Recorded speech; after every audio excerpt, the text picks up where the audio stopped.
Alors, je m'appelle Priscille, je suis née, j'ai grandi à Bordeaux et je suis orthophoniste.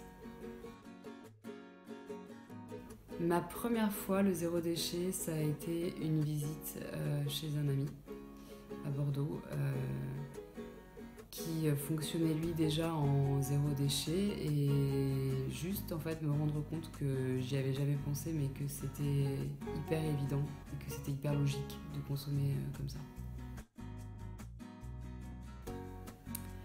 La chose la plus simple à modifier, ça doit pas être la même chose pour tout le monde.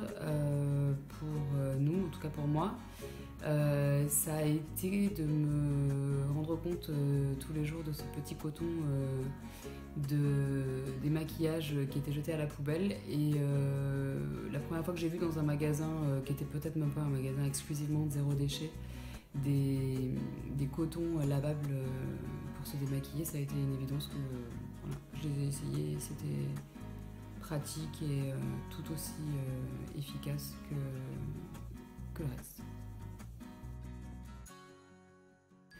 Qu'est-ce qui est difficile quand on passe au zéro déchet? Le fait de changer les habitudes, en fait, tout simplement, de penser à avoir ses contenants sur soi.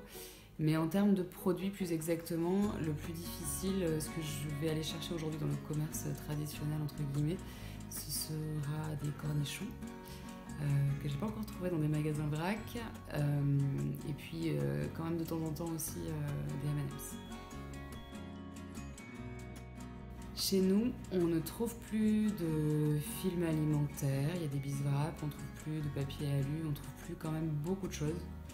On ne trouve plus de gel douche, du commerce classique, etc. Qu'est-ce que je peux conseiller pour le zéro déchet? Peut-être déjà se demander ce qu'il est facile de changer chez soi. Et puis peut-être en fait tout simplement se demander et regarder ce qu'il y a comme commerce en zéro déchet autour de chez soi, puisque c'est un peu ça la clé en fait. C'est-à-dire que quand on a à disposition, il n'y a pas plus beaucoup de raisons de pas faire comme ça. Et ben moi j'arrive sur le projet La Palanche plutôt tout début avec une épaule en écharpe. Une impossibilité pour moi de faire les courses dans notre magasin traditionnel zéro déchet du centre-ville de Montpellier, puisque du coup je ne pouvais plus porter mes sacs, voire tirer la valise qui nous servait de chariot de course.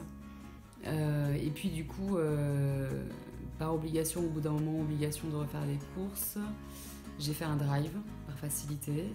Sébastien les a monté les courses à l'appartement et là voir revenir tous ces emballages qu'on ne voyait plus trop chez nous, ça a été ça nous a un peu heurté. Et du coup voilà, on est en train de faire un drive et le zéro déchet nous manquait et le drive zéro déchet, l'idée elle est arrivée comme ça en fait. Le but ultime de La Palanche, clairement, c'est faire en sorte que ce soit facile pour tout le monde.